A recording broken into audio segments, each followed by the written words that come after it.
Mission के अंतर्गत प्रयोगशाला निर्माण हेतु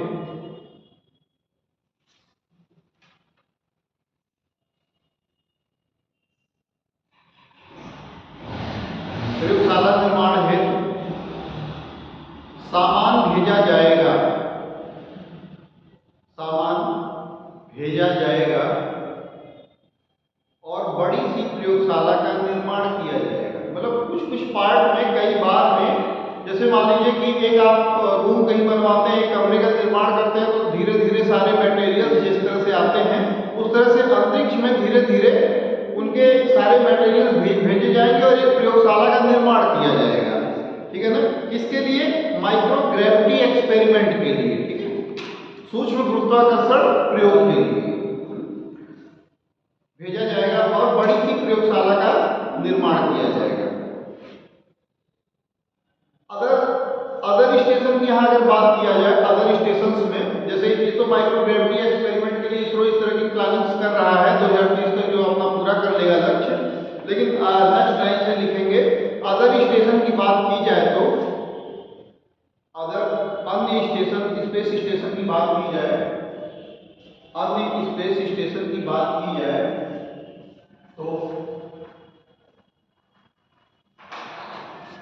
स्पेस स्टेशन की बात की जाए तो international space station ISS, international space station,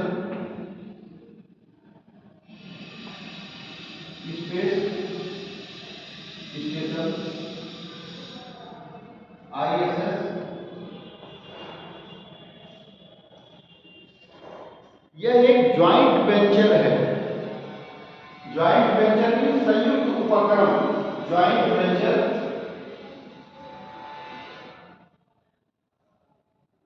joint venture संयुक्त उपक्रम है।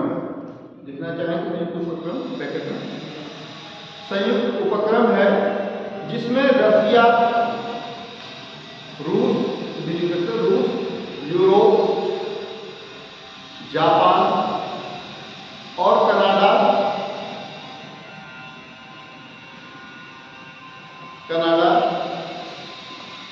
शामिल हैं।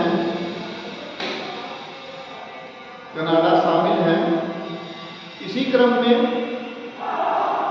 क्रम में चीन भी अपने स्पेस स्टेशन, इसी क्रम में चीन भी अपने space station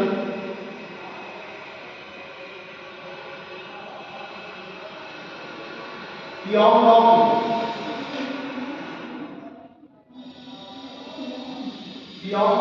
first, Tiangong first and Tiangong second भी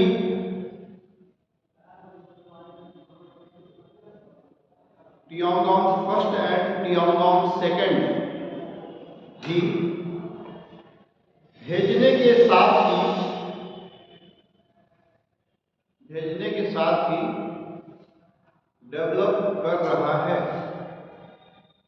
विकास उसका कर रहा है,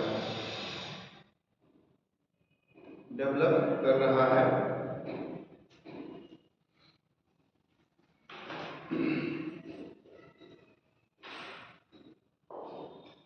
ठीक है ना? अच्छा, एक चीज और है कि स्पेस स्टेशन के बारे में इस तरह से आपसे पूछ सकता है कि भारत अपने किस पर्पस से, किस उद्देश्य से भेज रहा है अंतरिक्ष स्टेशन। दूसरा कि चीन का कौन सा अंतरिक्ष स्टेशन है। ये सभी आपके लिए जनरल नॉलेज के पर्पस से इंपॉर्टेंट चीजें हैं। तो इस तरह की चीजों पे आप लोग उस पर अंडरलाइनिंग भी अलग उसको रंग से लिखेंगे और उसको ध्यान से उसको पढ़ेंगे। एक दो बार जब आप पढ़ते हैं तो आपको लगभग ध्यान आया था। जैसे तियोंगोंग वगैरह इस तरह की चीज में आपको लगभग प्रचलित शब्दावली भी समझ में आ जाता है। ठीक है, इसके बाद आप इसमें आगे लिखेंगे Kalpana Chawla centre for, Kalpana Chawla centre for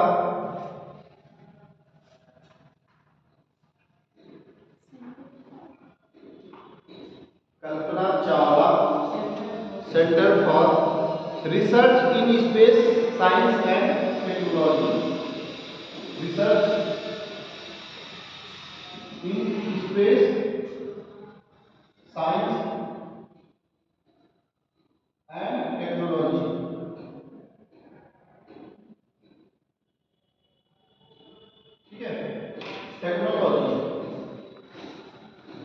इसके बारे में कुछ चीजें हम लोग जानेंगे। Kalpana Chawla space for research and in space science and technology, इसका उद्देश्य क्या है, कैसे यहाँ ये डेवलप किया, कैसे क्या चीज है, इसके बारे में हम लोग थोड़ा सा जानेंगे। 3 जनवरी 2022 को 3 जनवरी 2022 को डिफेंस मिनिस्टर राजनाथ सिंह ने, डिफेंस मिनिस्टर रक्षा मंत्री राजनाथ सिंह ने चंडीगढ़ यूनिवर्सिटी में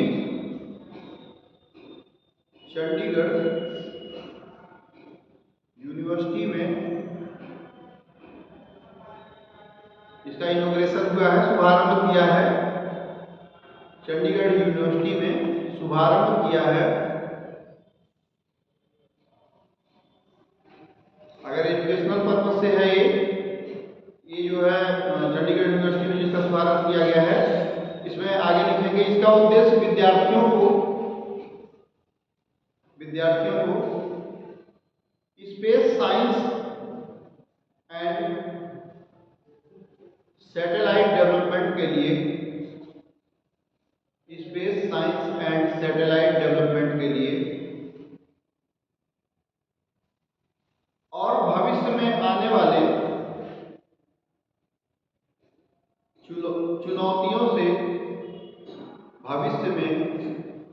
चुनौतियों से निपटने के लिए किया गया है।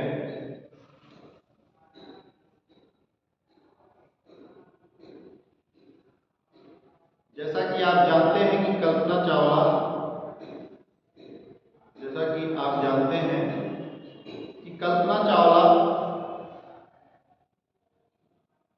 बहुत इंपॉर्टेंट टॉपिक में बोलने जा रहा हूँ, इसको आप लोग ध्यान से सुनेंगे, समझेंगे। जैसा कि आप जानते हैं कि कल्पना चावला 2003 में कोलंबिया शटल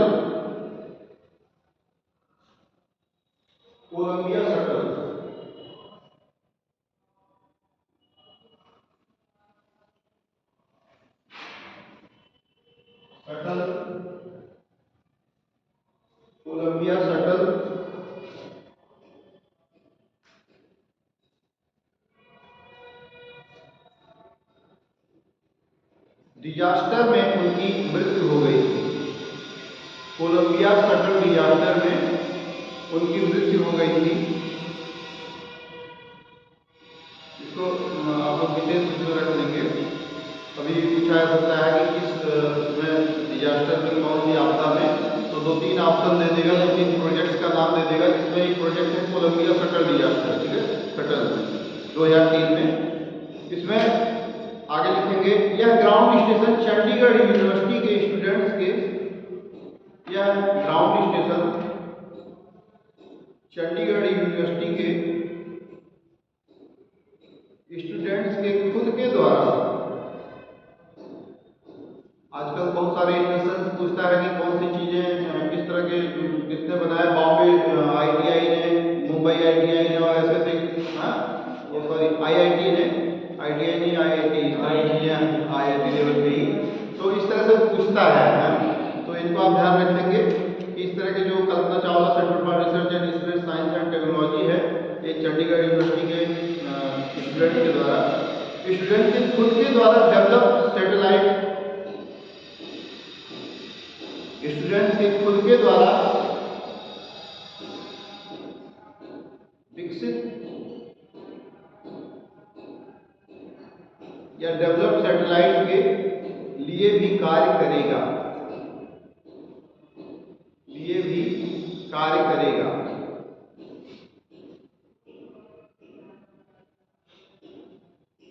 अब आप लोग एक इंपॉर्टेंट टॉपिक और भी है, पिछले वर्षों में पूछा भी गया कभी, CUSAT,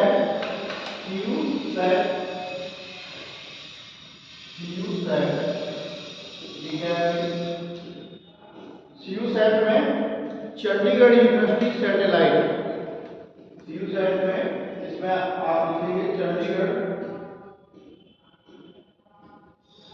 university satellite, CUSAT।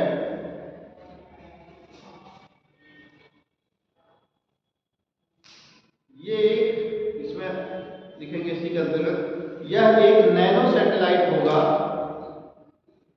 Nano satellite होगा जिसको चंडीगढ़ यूनिवर्सिटी के स्टूडेंट्स डेवलप एंड डिजाइन करेंगे। चंडीगढ़ यूनिवर्सिटी के स्टूडेंट्स डेवलप और डिजाइन करेंगे।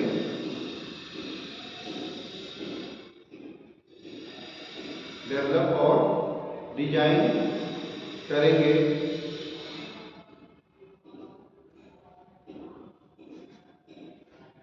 इसका प्रयोग बॉर्डर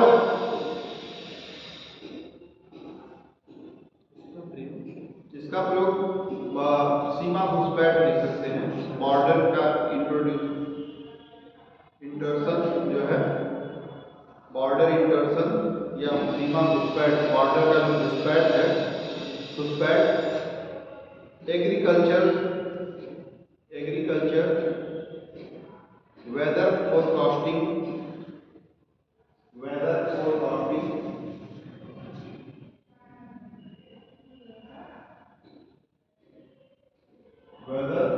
फोरकास्टिंग मौसम का अनुमान, पूर्वानुमान, forecasting and natural disaster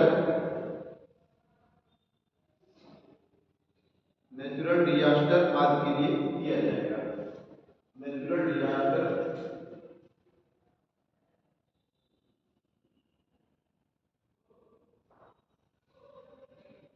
disaster आदि के लिए किया जाएगा।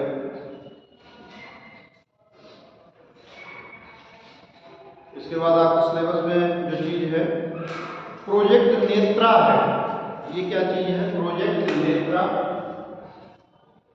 हटा दो। Project Netra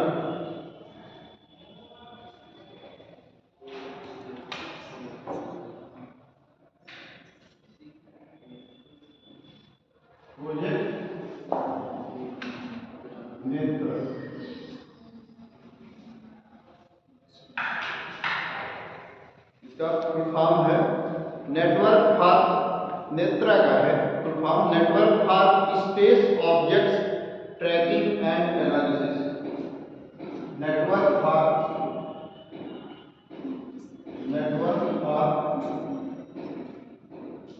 space objects tracking and analysis. Space objects tracking and analysis. Objects trekking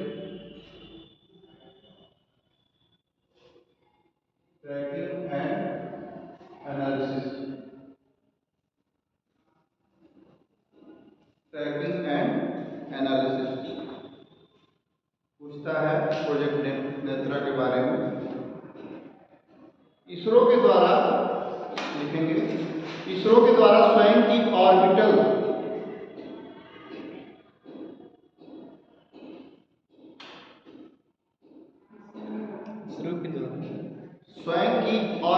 debris, अब इसको लिखेंगे इसरो के द्वारा स्वयं की, बताता हूं मैं, orbital debris, ORBITAL debris means कचरे, जो सब कूड़ा कचरा, debris orbital debris capability, debris tracking capability, orbital debris DEBRIS, DEBRIS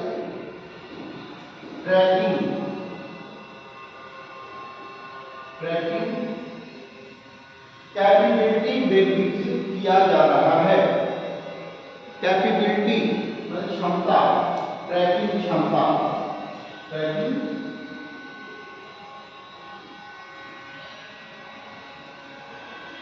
capability विकसित किया जा रहा है।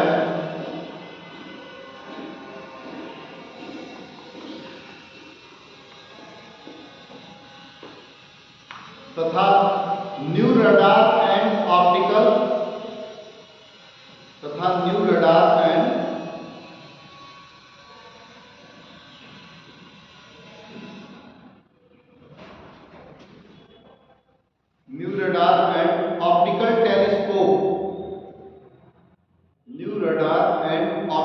टेलीस्कोप, प्रकाशीय दूरदर्शी, ठीक है ना।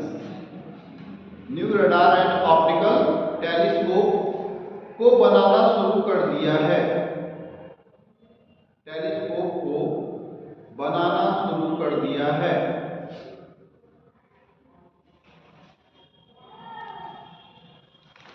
आप लोग एक अलग नोट्स में लिख लेंगे। ऑर्बिटल डेब्रिस से तात्पर्य है अर्थ के ऑर्बिट में जमा हुआ कचरा। डेब्रिस जो होता है, डेब्रिस जो ऑर्बिटल डेब्रिस क्या है, अर्थ के ऑर्बिटल डेब्रिस से तात्पर्य है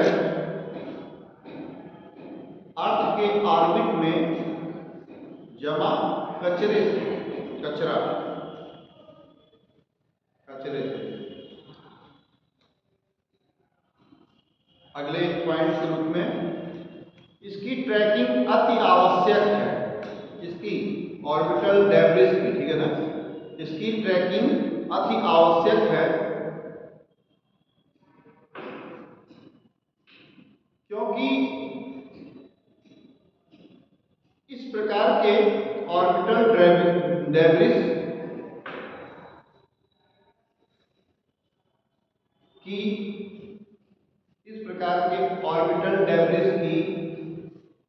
सैटेलाइट से टकराने की संभावना, सैटेलाइट से टकराने की संभावना ज्यादा रहती है, संभावना ज्यादा रहती है। इसीलिए स्वयं की तकनीक विकसित कर रहे हैं, इसीलिए स्वयं की तकनीक विकसित कर रहे हैं।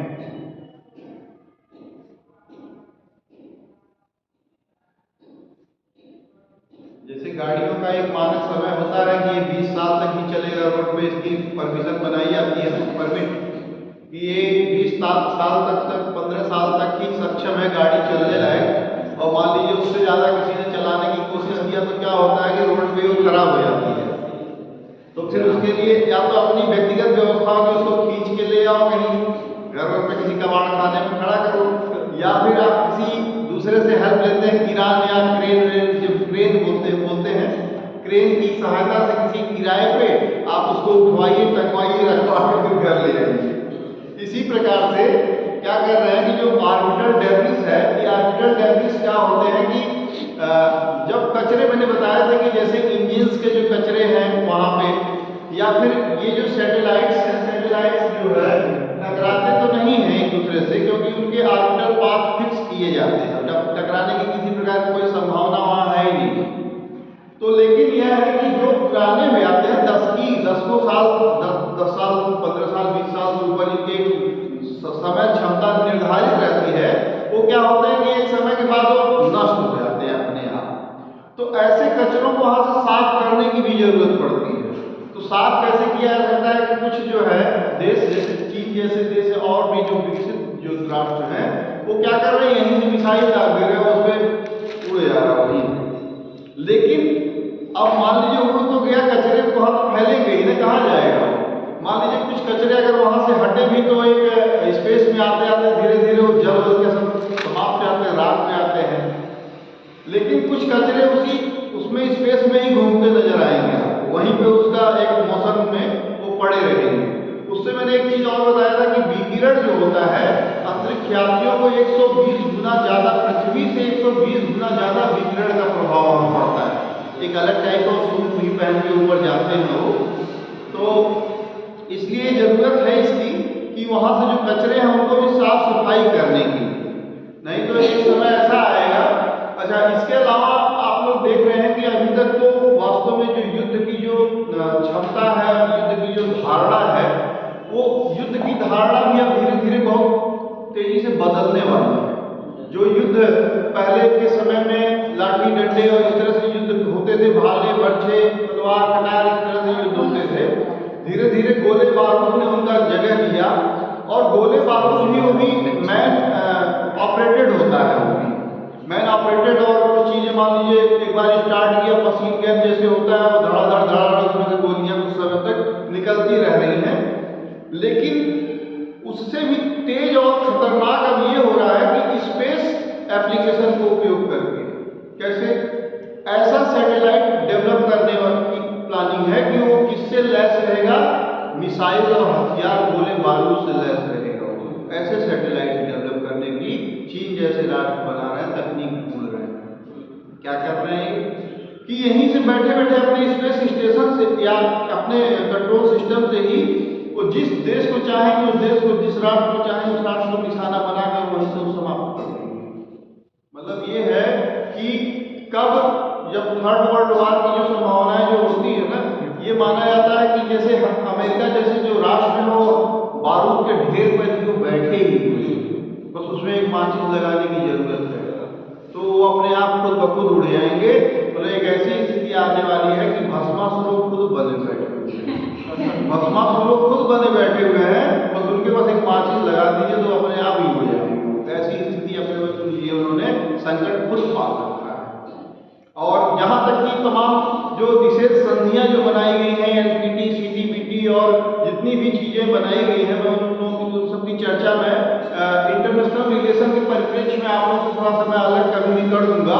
उससे आप लोगों को बहुत क्लियर हो जाएगा कि परमाणु निशस्त्रीकरण के उसमें दौर में वर्ल्ड विश्व जो है, जहाँ जो भारत जैसे राष्ट्र जो पहल कर रहे हैं कि हम ऐसे संधियों पर हस्ताक्षर तब करेंगे जब और भी विकसित राष्ट्र जो अपने ढेर बना चुके हैं उनको पहले समाप्त करने के पहले प्रयास करें। अन्यथा विकास इस तरह के विकासशील राष्ट्रों से वो अपेक्षाएं न करें कि हम पहले समाप्त करेंगे, क्योंकि जब विकासशील राष्ट्र अपने समाप्त कर लेगा तो वही चीज तो एक भयादोहन का एक माध्यम है। भयादोहन वह शब्द है, डिटरेंस वह शब्द है कि जो यही परमाणु हथियार और तरह तरह के जो यंत्र हैं इनके पास जो साधन है, उसी से डर है, भय है। अगले एक छोटा सा राष्ट्र जो है नॉर्थ कोरिया, जिसका किम जोंग यून जो तानाशाह है, वह भी अमेरिका जैसे शक्तिशाली और विकसित राष्ट्र को वह भी धमकियां और चुनौतियां देता है कि तुम्हारे जो बारूद के ढेर हैं, अगर मैंने वहां मिसाइल गिरा दिया तो तुम अपने आप स्वतः समाप्त कर दो। तो उसको भी डर है कि ऐसे राष्ट्रों से पंगा लेना बिल्कुल खतरे से बाहर है। तो इसलिए यह कहा जा सकता है कि थर्ड वर्ल्ड वार अगर शुरू हो गया तो विश्व की जो मानवता है, जो ये तमाम मानव जो प्रजाति है, इसी का एक पूरा सर्वनाश हो जाएगा। जीवों का कोई यहाँ पे वही नहीं रहेगा, कोई अस्तित्व ही नहीं रहेगा। तो अब आप सोचिए कि स्पेस में जो लगाने जा रहे हैं, अपने हथियारों को सेट करने जा रहे हैं, लॉन्चर, रॉकेट और सारी चीजें, मिसाइल और सारी प्रौद्योगिकियां, उनको कुछ करना ही नहीं है, न कहीं से कोई आर्मी भेजना है, न कोई मैन पावर, कहीं से कोई कुछ नहीं। बस वो उन्होंने लैटिट्यूड और लॉन्गिट्यूड वहीं से सेट किया अपने उस मिसाइल का और सीधे उन्होंने दाग दिया। और दागने के बाद क्या होगा कि वो सब समाप्त, पूरा राष्ट्र जो है एक हिस्सा हिसाब से है, एक मतलब मिनटों सेकंडों में। तो इस तरह की प्रौद्योगिकियां धीरे धीरे विकसित करने की जो है अन्य जो देश हैं, चीन जैसे राष्ट्र हैं, वो प्रयास करते हैं। तो इसी क्रम में हम लोग लिखेंगे यह लोअर ऑर्बिट अर्थ ऑर्बिट में, यह लोअर अर्थ ऑर्बिट में रखे गए हैं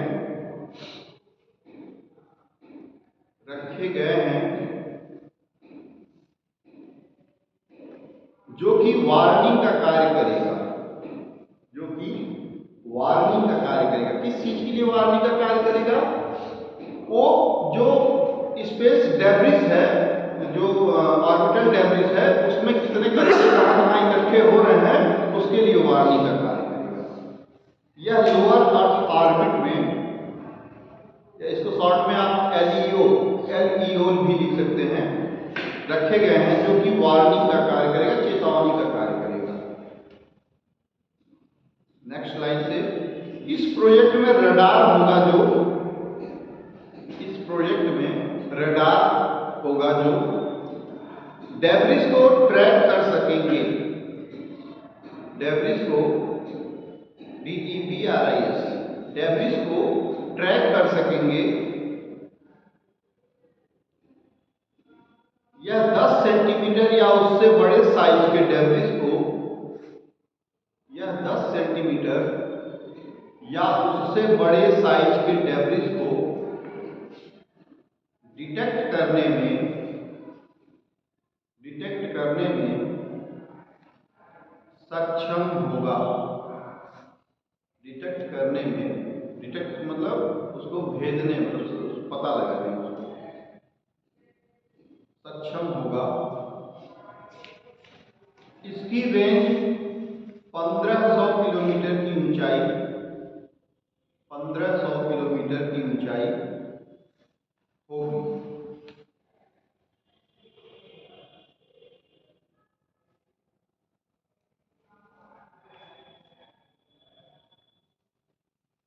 इसमें ऑप्टिकल टेलीस्कोप के माध्यम से, ऑप्टिकल टेलीस्कोप के माध्यम से, ऑप्टिकल टेलीस्कोप के माध्यम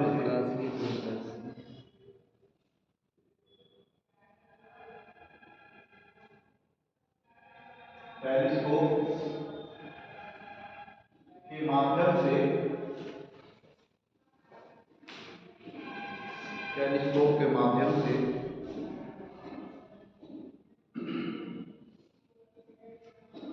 सर्विलांस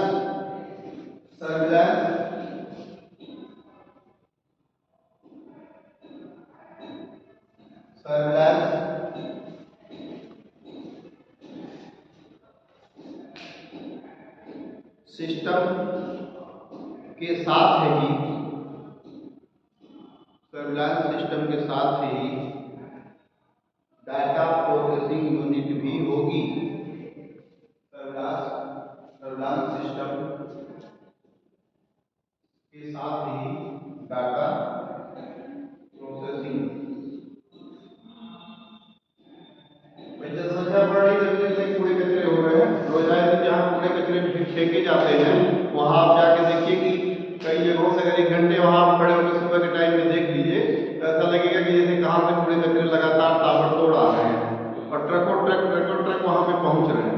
तो ऐसे ही जब वहां पे अर्थ में भी स्पेस एप्लीकेशन, स्पेस में जब इतने सारे लगाए गए हैं, मैंने कितने बताया था, लगभग 500 से ज्यादा इस तरह से वहां पे अंतरिक्ष में इतने सारे उपग्रह लगाए गए। आप सोचिए कि इस तरह से उनके इंजन्स वहां पे और तमाम तरह से। अच्छा, इतना ही नहीं, स्पेस में ही नहीं वरन जो इंडियन ओशन है या इस तरह के ओशन है वहां पे भी बहुत सारे कचरे हो रहे हैं। और इतने कचरे हो रहे हैं कई जगहों पे आप लोग देखते हैं कि जैसे टाइटैनिक जैसी जब जहाजें डूबती हैं तो कई हजारों लीटर में, गैलन में वहां तेल रिसाव हो जाता है, गिर जाता है तेल उसमें। और उससे क्या हो रहा है, समुद्र में जलीय जीवों के लिए खतरा बन जाता है, ठीक है ना। तो ये भी समस्याएं आए दिन हो रही हैं। और आप ये समझिए कि जैसे आप किसी पर्टिकुलर एरिया के अंदर से जो गाड़ियां निकलती हैं तो उस एरिया के लोग क्या करते हैं, टैक्स की वसूली करते हैं, लेकिन इंडियन ओशन में देखिए कितनी, मैंने बताया था 60 से 70% इस तरह से यातायात जो है आयात और निर्यात होता रहता है। तो एक समय ऐसा आने वाला है कि भारत के साथ ही वो कुछ कंट्री यहाँ आएंगे, जैसे अमेरिका वो बना रहा, निसार टाइप की जो चीजें बना रहा है, एक समय ऐसा आने वाला है कि और इसके अगेंस्ट में बना रहा है, चीन के अगेंस्ट में बना रहा है। तो इस तरह से इंडियन ओशन जैसी जो समस्याएं हैं, जो जैसी जगह हैं, उसके लिए भी युद्ध का एक बड़ा खतरा बन सकता है। भारत हमेशा से क्या है कि तटस्थ रहा है। तटस्थता अगर इसके अंदर न होती तो बाकी दूसरे देशों को भी ये अमेरिका जैसे चौधरी बड़े जो विकसित राष्ट्र हैं उनको कहा जाता है विकसित लोग होते हैं, जात बिरादरी समझ नहीं। यहाँ अमेरिका जैसे विकसित राष्ट्र जो क्या करते, इनको लड़ा देते। कब तक लड़ा देते एक दूसरे देश से। चीन और भारत आपस में टकरा गए थे, कई बार बहुत ज़्यादा नुकसान हो जाता और बहुत ही गरीबी और बहुत पिछड़ी उसमें चले जाते हैं, ठीक है ना। तो ऐसी ही स्थिति है, लेकिन तटस्थता भारत की एक ऐसी स्थिति रही है, तटस्थ रहा है हमेशा भारत, कि इससे क्या हुआ है कि इनका कभी अपना नुकसान नहीं हुआ। इन्होंने अपनी रणनीतियों का, आज के समय में इस गवर्नमेंट में हमारी जो बहुत मजबूत है, बहुत शक्तिशाली है। और वास्तव में जो हमारा एक पड़ोसी देश है या शत्रु राष्ट्र है, हमारी इन्हीं विदेश नीतियों के सहारे तो विदेश नीतियों से ही लोग डरते हैं कहीं कहीं कि हमारी इतनी तगड़ी विदेश नीति है। देखिए बहुत सारी चीज़ें मैंने आप लोगों को अभी कल बताया था कि कहीं कहीं श्रीलंका है, कहीं कहीं नेपाल है, तो क्या करेंगे अपने धार्मिक कारणों को लेकर उसे एक बार को फिर से जाकर मिल जाएंगे। भाई श्रीलंकन गवर्नमेंट को एक बार को भारत का ये जो आर्थिक इमरजेंसी आ रही है, आपातकाल की व्यवस्था हो रही है, आर्थिक जो आपात हो रहा है, ये आप क्यों कर रहे हो ऐसा? आप हमारे लोगों को अपने सेतु को बढ़िया बनवाइए, जो राम सेतु जो बना था इसको ठीक ठाक बनाइए, इसको अटल सेतु का नाम जो इसको दिया गया है और उसका काम भी पूरी तरह से लगभग कंप्लीट हो चुका है कि आप अपने यहाँ उन सारी चीज़ों को सजोइए, उन धरोहरों को, जैसे लंका का जो पहले था, रावण की जो तमाम चीज़ें थी, उनको आप सजाइए संवारिए। हमारे लोग ही आपका पर्यटन बढ़ाएंगे, हमारे लोग ही वहाँ जाना चाहेंगे। तो इस तरह से जो है उनको एक प्रोत्साहन दे रहा है भारत, एक उनको अपने विश्वास में ले रहा है कि हम आपके प्रोत्साहन को बढ़ाने में काम करेंगे। नेपाल ही है, नेपाल में मिथिला है और तरह तरह की जो जगह है वहाँ जनकपुर है, तो उनको भी भारत एक प्रोत्साहन दे रहा है कि आप जो है इस तरह से हमारे रिलेटिव हैं एक तरह से। तो कहते हैं एक शब्द है रोटी और बोटी का जो है संबंध है भारत और नेपाल से, ठीक है ना। तो रोटी बेटी का संबंध जो है इस तरह से, रोटी से मतलब यह है कि जो नेपाल से जो लोग यहाँ आते हैं उनको पूरा फ्री ऑफ कॉस्ट पूरा सारी व्यवस्थाएं, अभी तो कुछ तनाव के कारण जो है थोड़ा सा कुछ लगाम लगाया इंडियन गवर्नमेंट ने, और इसका दूसरा भी कारण रहा जो घुसपैठिए, चाहे रोहिंग्या घुसपैठिए रहे, चाहे चकमा शरणार्थी रहे। चकमा शरणार्थी कहाँ से संबंधित रहे भाई, बताएगा कोई? रोहिंग्या म्यांमार से संबंधित रहे, चकमा शरणार्थी बांग्लादेश से संबंधित रहे। ये शरणार्थी क्या कर रहे थे, इंट्रोड्यूस कर रहे थे, बड़ी तेजी से भारत में घुसपैठ कर रहे थे। तो इनको रोकने के लिए कहीं कहीं नेपाल जैसे राष्ट्रों को क्या किया, थोड़ा सा वहाँ पे ब्रेक लगाया कि आप जो यहाँ पे आते थे व्यापार करने, और आप वो देखते भी नहीं होंगे, अब लगभग व्यवसायी लोग बहुत गर्म कपड़े वगैरह लेके आते थे ना, जिनको साथी बोला जाता था, वो आज के डेट में वो विलुप्त के कगार पे बिल्कुल पूरी तरह से, क्योंकि आए दिन बहुत सारी समस्याएं चीन भी कर रहा है, पीठ पीछे जो है वो छुरे घोंपने का काम कर रहा है, और वो अवसरवादी बना हुआ है कि जैसे ही थोड़ा बहुत इनके बीच में खटास आए तो वैसे ही हम उसका अवसर का फायदा उठाने की कोशिश करें। तो इस तरह से राष्ट्र के साथ जो है, अभी आपको मैंने म्यांमार में बताया कि जो है तख्ता पलट वहाँ पे सेना ने किया, और सेना ने तख्ता पलट करके क्या किया है कि अपने शासन को पूरी तरह से अपने कब्जे में लिया हुआ है। और शासन जब सेना को बहुत ज़्यादा आवश्यकता नहीं होती किसी से बहुत डिप्लोमेटिक बने रहे, सेना बहुत हर जगह की, चाहे किसी भी जगह पे तानाशाही बिल्कुल दिखाती है सेना, ठीक है ना। तो इस तरह से जो है रहा है, और सेना जहाँ पे अपने तख्ता पलट करके जो शासन चलाती है, सेना बड़े ही मतलब उस तरह से बड़े ही क्रूर तरीके से अपनी सेना वहाँ पे व्यवस्था चलाती है। वहाँ पे उनको कोई वोटिंग नहीं, कोई किसी प्रकार की जनता से बहुत सजा संवेदनाएं भी नहीं रहती है, ठीक है ना। तो इस तरह की चीज़ें हैं। लोकतंत्र प्रणाली भारत की या विश्व की जो भी देश है लोकतंत्रात्मक देश है, वो बहुत अच्छी प्रणाली है। इसमें कम से कम ये रहता है कि मानव मूल्यों को समझते हुए, मानव हितों को समझते हुए वहाँ पे कार्य किया जाता है, ठीक है। वहाँ पे जनता ही, लोकतंत्र में क्या होता है, जनता ही मुख्य बिंदु के रूप में होती है, जनता का हित ही सर्वमान्य होता है, वही ज़्यादा उपयोगी होता है, जनता का हित ही लोग मान के चलते हैं। इसमें कुछ और चीज़ें हम लोग लिखेंगे। इस प्रोजेक्ट में रडार होगा जो, अच्छा ये तो हो गया था 1500 किलोमीटर की ऊंचाई, ठीक ये हो गया, ठीक काम ठीक। इसमें एक लाइन और है, इसमें स्पेस सिचुएशनल अवेयरनेस, इसमें स्पेस सिचुएशनल लिख देता हूँ मैं, इसमें स्पेस सिचुएशनल अवेयरनेस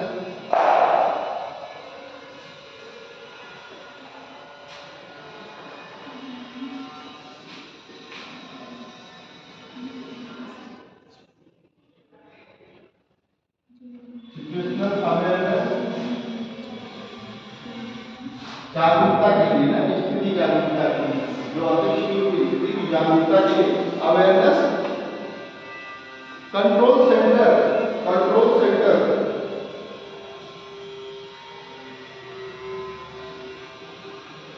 सेंटर होगा, कंट्रोल सेंटर होगा।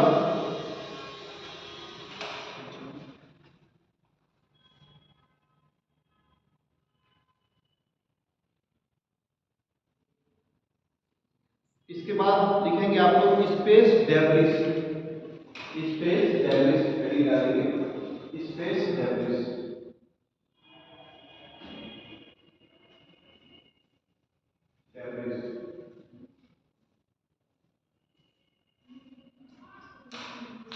इसमें लिखेंगे इसे डेड सैटेलाइट, कई इनके नाम है भाई, कई नामों से इनको पूछ सकता है। इसे dead satellite, anti satellite, anti satellite,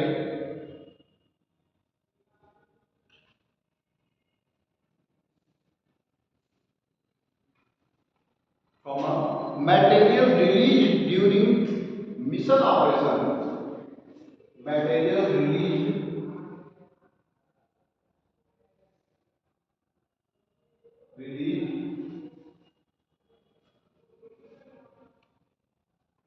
during mission,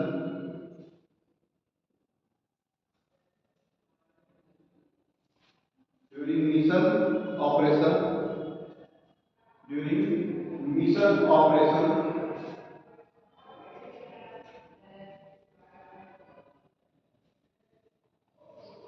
material release होते हैं ना मिशन ऑपरेशन, किसी ऑपरेशन के तहत जब हम उसको सैटेलाइट लॉन्च करते हैं उस समय operation. Breakups of space objects, breakups of space objects, breakups मतलब टूटना, breakups of space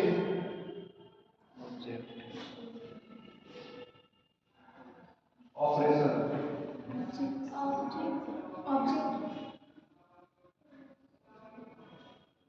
breakups of space operation है, ऑब्जेक्ट बोलेंगे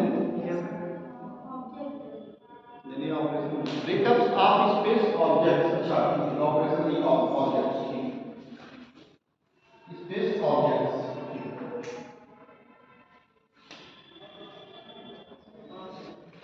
ऑब्जेक्ट्स, स्पेस ऑब्जेक्ट्स।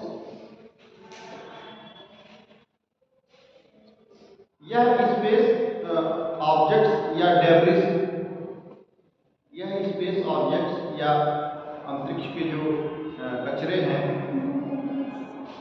हाँ इस प्रकार के अंतरिक्ष के जो कचरे हैं, move with an average speed of, मतलब ये एक औसत स्पीड से क्या करते हैं, मूव करते हैं, चलायमान है, मूव करते हैं, एक औसत स्पीड से, औसत चाल से गति करते हैं, औसत चाल से गति करते हैं, जिसकी गति कितनी है, 27,000 kilometre per hour, 27,000 kilometre per hour, kilometre per hour. अब आप सोच लो कि रोड पे चलते हुए कहीं 60-70 किलोमीटर स्पीड से कोई टकराता है तो उसकी क्या हालत होती होगी।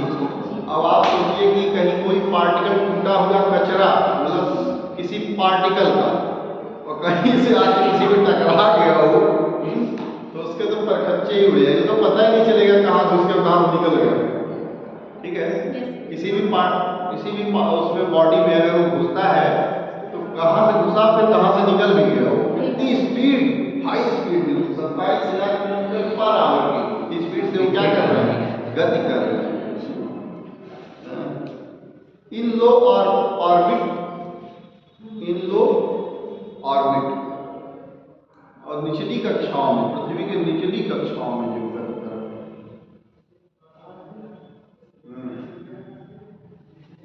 अब आप सोचिए कि 1 सेंटीमीटर का भी पार्टिकल स्पेस ऑब्जेक्ट को नुकसान पहुंचा सकता है।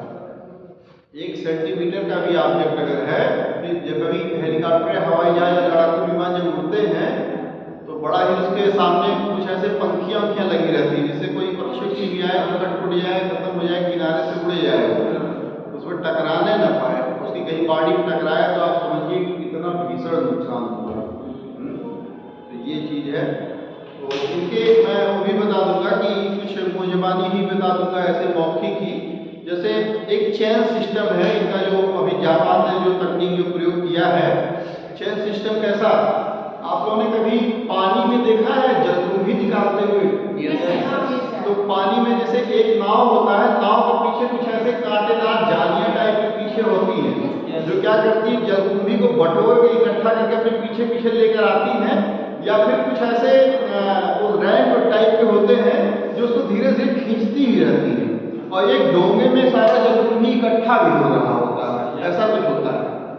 तो एक प्रकार का जापान को ऐसा चैन टेक्निक किया है, उसमें इजाद किया है जापान ने, जिसमें वो मैग्नेटिक टाइप का वो है चैन टेक्निक। वो क्या करेगा, सारे पार्टिकल्स को खींच के उसमें चिपका देगा, ठीक है ना। जब एक ऐसी यान में कोई ऐसी कोई व्हीकल वहां से चलेगी तो उसमें उसके पीछे चैन तकनीक बनाएंगे उसमें।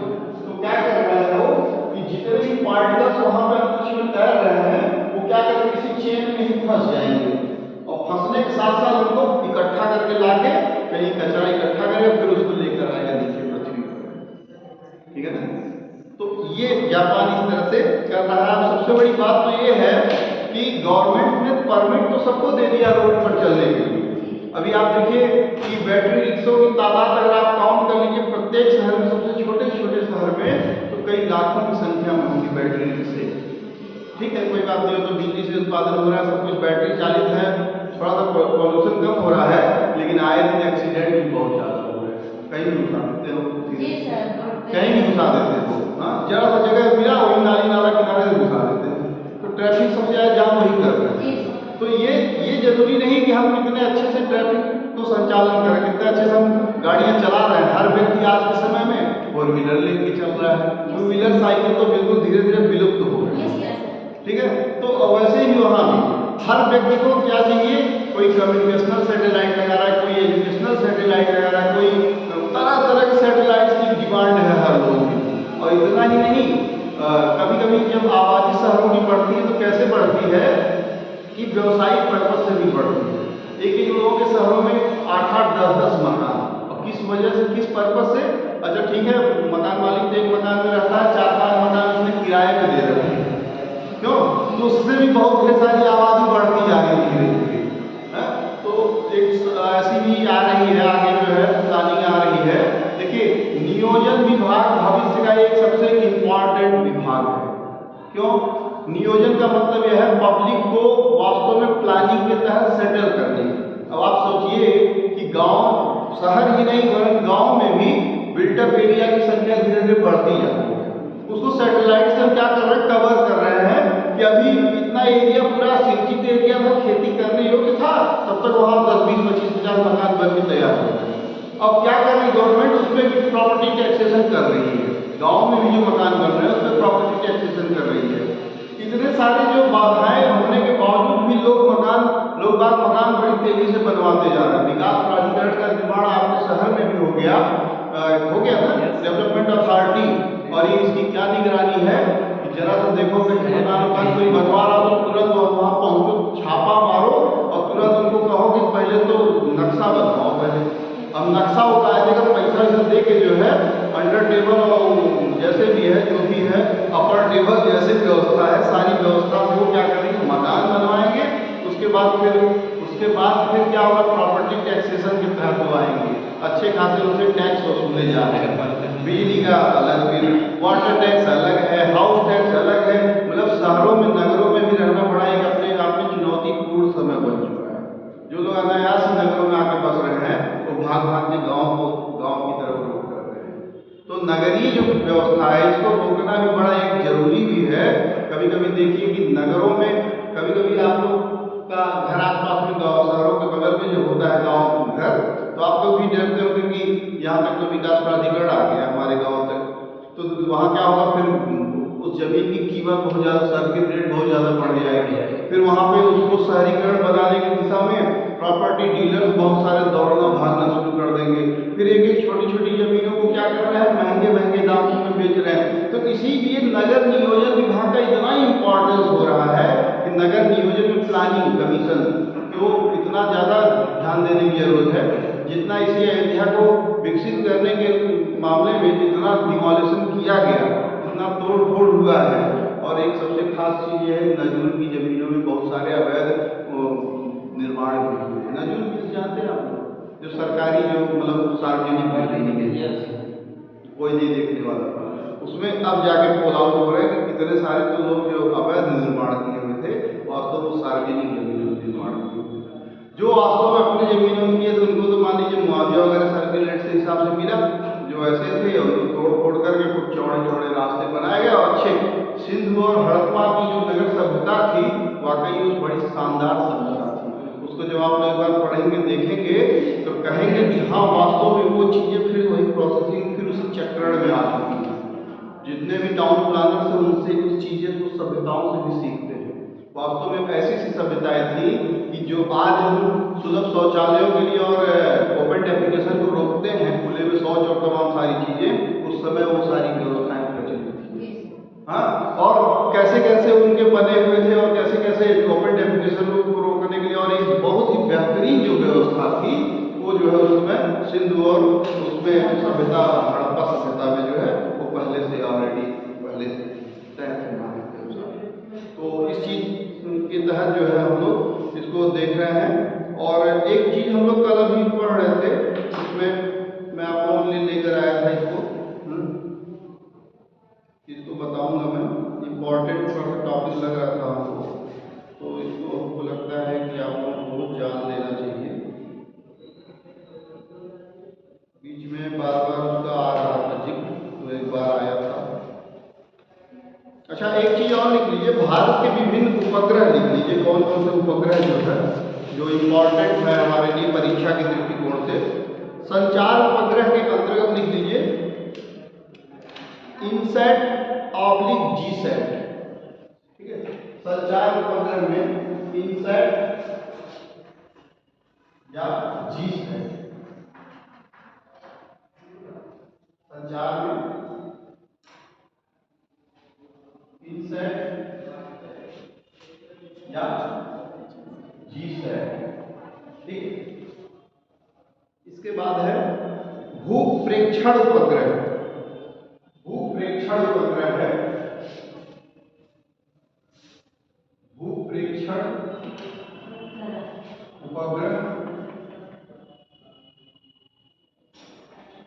ये IRS है, IRS भूप्रेक्षण उपग्रह IRS। इंडियन रीजनल सैटेलाइट, ठीक है ना, इसको आप लोग लिख सकते हैं इंडियन रीजनल सैटेलाइट। उसके बाद है अंतरिक्ष विज्ञान एवं अन्वेषण उपग्रह। अंतरिक्ष विज्ञान एवं अन्वेषण उपग्रह, अंतरिक्ष विज्ञान एवं अन्वेषण। एक क्वेश्चन निर्धारित इस बार पता है, हो सकता है अन्वेषण एवं निर्धारित उपग्रह।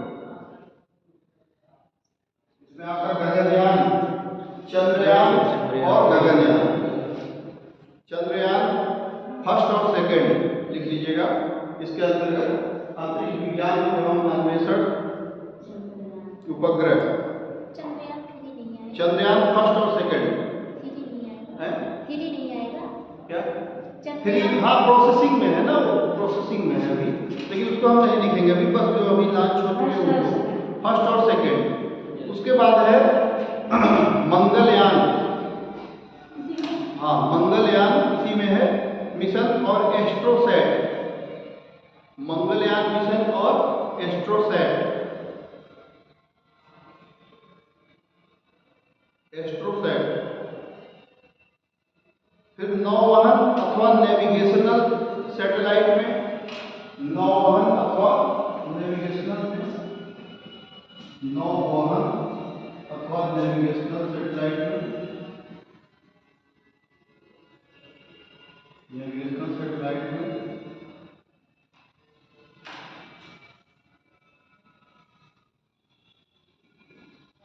जैसे गगन, गगन, गगन जी ए कैपिटल है भाई, गगन। और IRNSS,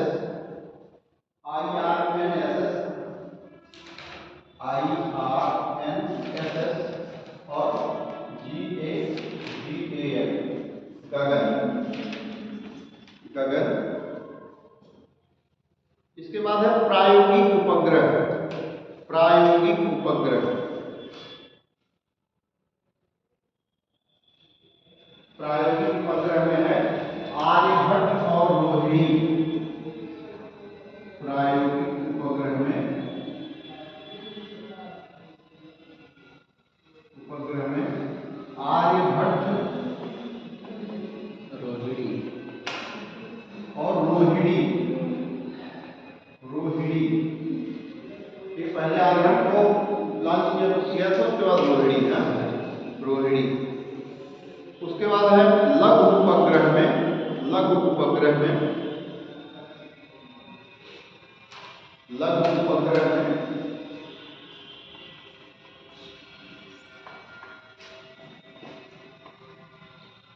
लघु उपग्रह में सरल, SARAL,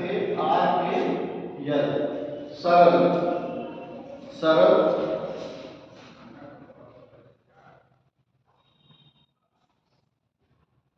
और इसके बाद लास्ट है विश्वविद्यालय अथवा शैक्षणिक संस्थान के उपग्रह, बहुत इंपॉर्टेंट है भाई विश्वविद्यालय।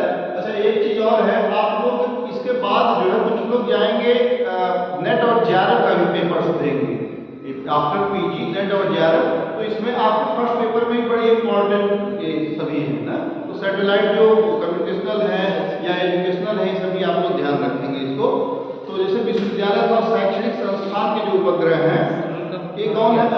सरल का फर्क है, सरल का फर्क, सरल का सैटेलाइट कुछ करके है, बता देंगे सरल का, ध्यान नहीं है इसमें। स्वयं इसमें है विश्वविद्यालय अथवा शैक्षणिक संस्थान के उपग्रह के रूप में स्वयं, स्वयं ऐसे नहीं लिखना है, SWAYAM, हाँ स्वयं नहीं, स्वयं SWA, अच्छा विश्वविद्यालय अथवा शैक्षणिक संस्थान के उपग्रह, विश्वविद्यालय अथवा शैक्षणिक संस्थान के उपग्रह, स्वयं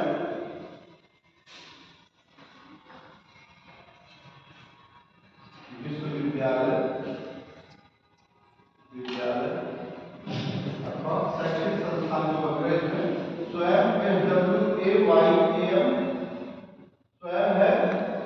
और प्रथम PRATHAM, प्रथम। फिर जुगनू, JUGNU, जुगनू, JUGNU, जुगनू। और है NUSAT, NUSAT, NUSAT। जरूरत होगी इनकी मैं फुल फॉर्म भी बता दूंगा आप लोगों को, पूछ भी सकता है एग्जाम में। तो या अगर जानना चाहें तो अभी मैं आपको बता दूं, नोट ही कर लीजिए।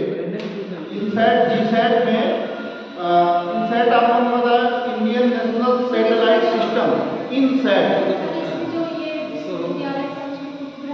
हाँ चंडीगढ़ वाला भी ऐड कर लीजिए, अगर आप ऐड करना चाहें तो CUSAT भी कर सकते हैं आप ना, CUSAT, ठीक है।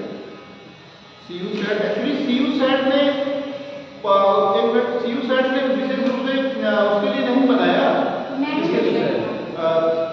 जैसे शैक्षणिक क्षेत्र में उसका मल्टीपर्पज यूज हो रहा है यहाँ पे, तो इसलिए इसमें कर भी सकते हैं, नहीं भी कर सकते हैं, दोनों स्तर से है, करना चाहे तो कर भी ले, कोई दिक्कत नहीं उससे।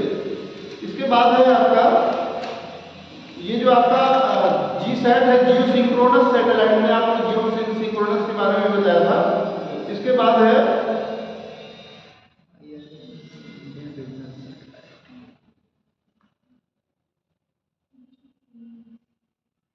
ठीक है ना,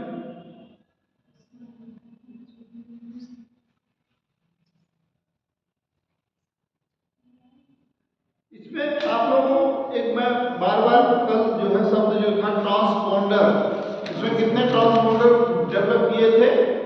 12 ट्रांसपोंडर जो डेवलप किए थे, जिसमें एक एक ट्रांसपोंडर किसको देने की बात कह रहा था भारत?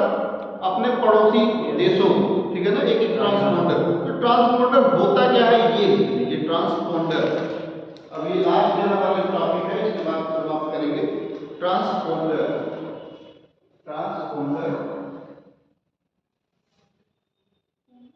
ट्रांसपोंडर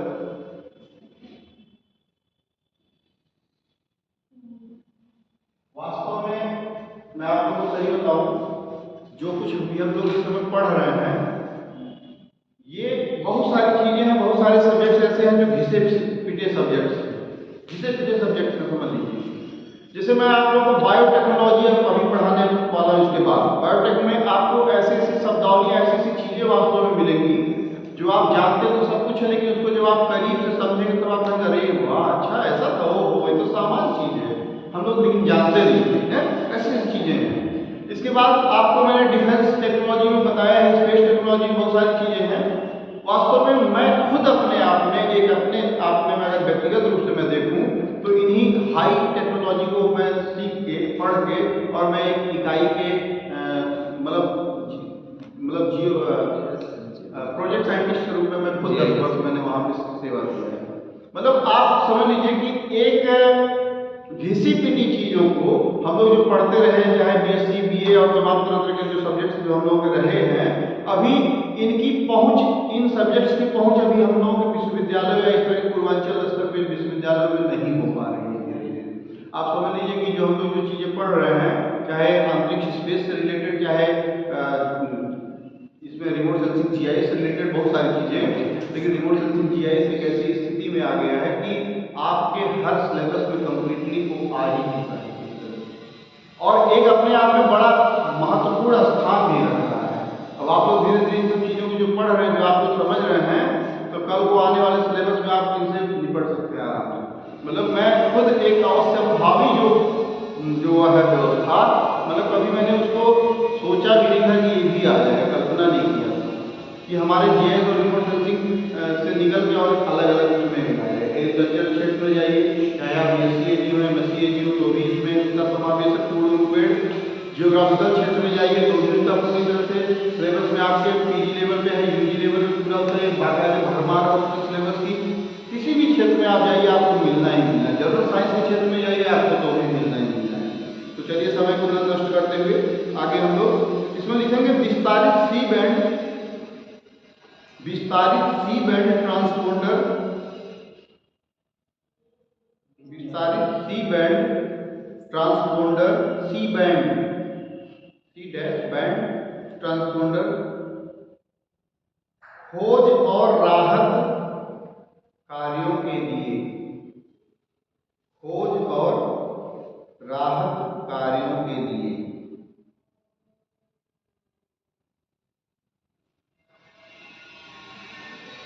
उसके बाद केयू बैंड, अगले पॉइंट में लिखेंगे KU band, capital K small U, KU band transponder उपग्रह संचार प्रणालियों के लिए, उपग्रह संचार प्रणालियों के लिए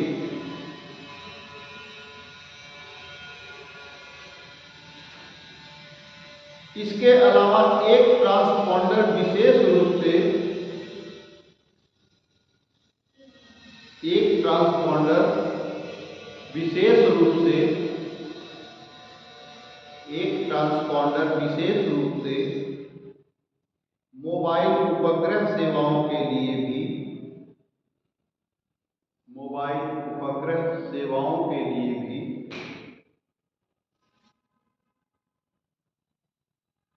जोड़ा गया था, मोबाइल उपग्रह सेवाओं के लिए भी जोड़ा गया था। ट्रांसपोंडर वास्तव में होता क्या है? कभी आप लोग बड़े बड़े जो एंटीना जो देखते हैं, टावर जो देखते हैं, ऐसे इस तरह से होता है टावर, तो इनमें तो यहाँ पे ऐसे गोल गोल बने होते हैं पहले के समय में। अब तो हमको लगता है ट्रांसपोंडर की सिस्टम धीरे धीरे खत्म किया जा रहा है। वो बड़े बड़े